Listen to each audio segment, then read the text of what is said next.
Hi everyone, Sarah Picaro, Rapid Transformational Therapist, and today I'm going to talk about a topic that's really difficult if you've been in a toxic and unhealthy relationship and you're aware of what's going on, you're starting to share about what's going on with family and friends, or maybe you are hiding it, but you tell them a little bit and people just tell you, why don't you just leave? I got told this all the time by people who loved me and wanted what was best for me, saw in me what I wasn't able to see in myself because of this narcissist and toxic and unhealthy person, and the gaslighting, the power of the gaslighting, the manipulation. So why don't you just leave? Like it's that easy. So people who have not been in this type of relationship or had this type of experience often wonder, why would you not just leave this abusive relationship? They don't understand that leaving can be so much more and is so much more complicated than it seems. Gosh, I wish it were just that easy.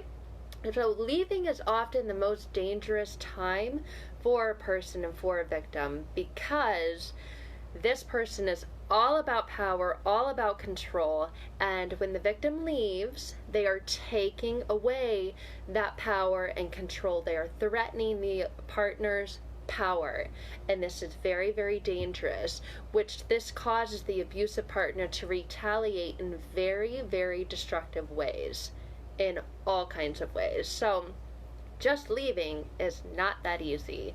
Aside from this danger, though, there are many, many reasons why people stay in abusive relationships. So we're going to talk about some of the most common ones today. The biggest one is fear. You don't just leave because you are riddled with fear. You are deathly afraid. This person, you may be afraid of what happens if you decide to leave the relationship. Maybe you've left before. Maybe you've put your toe and tested the water and said, that's it, I'm done, I can't do this anymore, you need to get out, or I'm going to get out. You leave, and then you get hoovered back in. You get gaslighted, you get manipulated into coming back, into believing and hoping that they will change. They won't. But the first and foremost reason why people don't just leave is because of the fear. And it's fear of being alone, fear of what happened to the next person that gets like this amazing, better version of them. So fear is the number one reason why people don't just leave. The second one is really sad, but it's very true. You believe that this abuse is normal. You think that it's normal because you grew up experiencing this, or you just don't believe that you deserve better and you believe that this is normal. The person abusing you wants you to think, feel, and believe that it is normal, that there's nothing wrong with them, that the way that you are being treated is how you deserve to be treated. So you may not even know what a healthy relationship even looks like. Perhaps you grew up in an environment where abuse was common, whether it was emotional neglect, you simply didn't have your emotional needs met, which is the biggest, most common one that people don't think about because it's not in your face, like physical abuse or verbal abuse. Maybe you grew up with parents who were alcoholics. You just simply don't recognize that this relationship is unhealthy. So that's another big reason why you don't just leave, because you believe that this is normal, like it is the way it is. Then the fear of being outed, another reason why people leave. Maybe the person that you are with has instilled in you, if you tell anyone, you're going to get hurt. So you feel afraid and you shut down and you keep quiet. You really do believe that you're going to get hurt if you expose this person. Another reason is the embarrassment, the shame. Like, you know better, you were raised better than that, and you're really embarrassed about the way that you've been treated. You're ashamed of how you've been treated. You don't want to tell people what's really going on because you do know better and you do know that it's not right, but it's difficult to admit when you have been abused, and it's difficult to admit the way that you've been treated. I was raised in a really good family. It was really difficult. This was so true for me, to let my family know what was actually going on. Yeah, I mean, straight A student, did everything right, textbook, perfect child, and I ended up in a relationship like this. Not just once, but twice. It's extremely embarrassing and shameful. So you feel that you have done something wrong by becoming involved with an abusive partner. So I didn't tell my family about it for years. They had no idea what was going on. Every time I talked to them, how are you? Oh, I'm great. Yeah, no, everything's so good. Uh, you worry that your friends and your family are going to judge you. So that's the number one reason why I stayed, and why a lot of people stay. You're embarrassed and you're ashamed. Like, your life should be better, so you protect and you hide what's actually going on. Another one is low self-esteem. Yeah, narcissists, you're their form of supply, and they eat away at your confidence, your self-worth, and your self-esteem. When an abusive partner constantly belittles someone and puts them down and blames them for the abuse, it is really, really easy for the victim to feel that the abuse is their fault, and it has a tremendous impact on your self-esteem.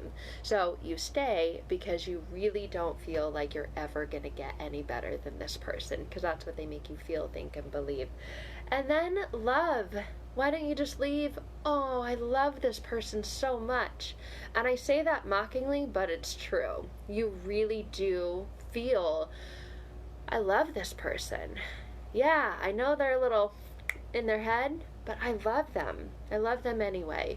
So the victim feels love for their abusive partner. That's why they don't just leave. You don't just walk away from love or give up on love. Maybe you have kids with this person, and obviously you love your kids more than anything in the world, and your kid is part of that person. You want to keep the family together, and this is a line that the abuser will use. You're going to break up our family. You're going to destroy our family. You want your kid to come from a broken home. Abusive people can often be very charming, especially at the beginning of a relationship in the love bombing phase, and they sprinkle that in throughout, and so you feel, I'm not just going to walk away from love. Love takes work, and it's no relationship is easy, and I know that mine's not easy, but I love this person, so I'm not just going to walk away. You may hope that your partner goes back to that loving, caring, charming person that they were in the love bombing phase in the beginning of the relationship. You may try to do anything to keep to make the abuse stop.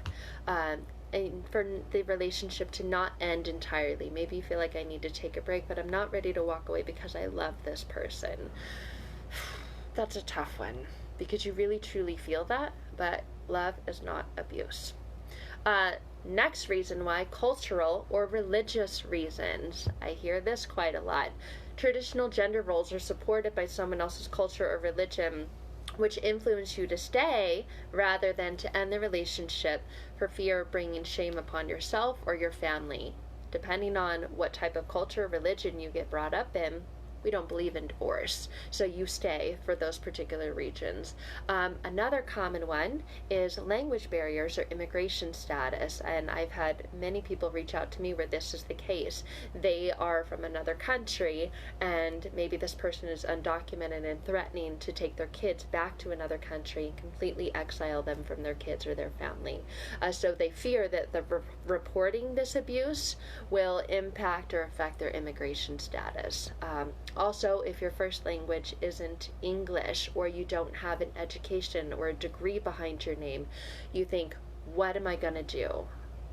You don't feel like you can leave this relationship because I have no job, I have no education, I'm a stay-at-home mom.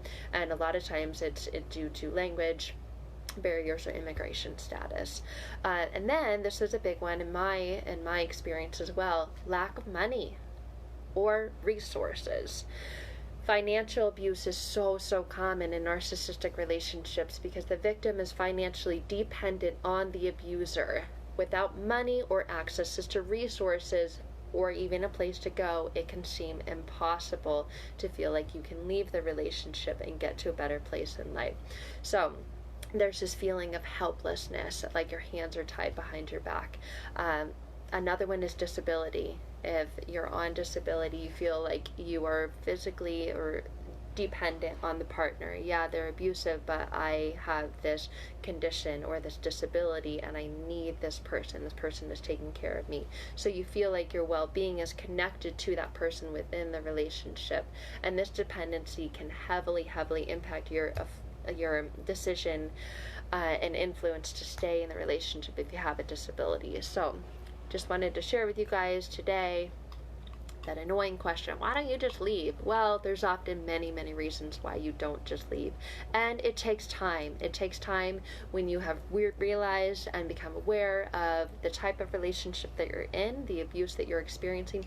It takes time to make that plan. Once you've seen all the reasons why don't I just leave? Well, and then you go through that list. That's the first step, and then creating your plan to leave. And do it safely, because when you do leave, that's when the abuse gets kicked up a lot of notches. So you have to have support, you have to have a solid plan, and often it includes finances, it includes enrolling people who you feel safe and comfortable with. So I hope that maybe this helps you clarify what you've experienced or where you're at, and it is important to leave because they don't change. They don't change. Let me say that again. They don't change.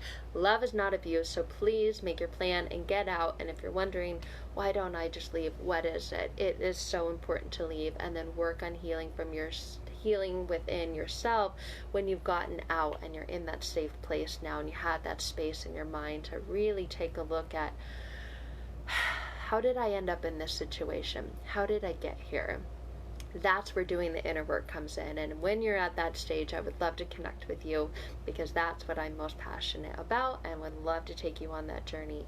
So hopefully this shines some light into where you're at, makes more sense of your situation, and gives you some hope and encouragement to get out and then work on healing from within yourself. So thank you guys. Please reach out and connect with me if that's where you're at and you're ready to do that work.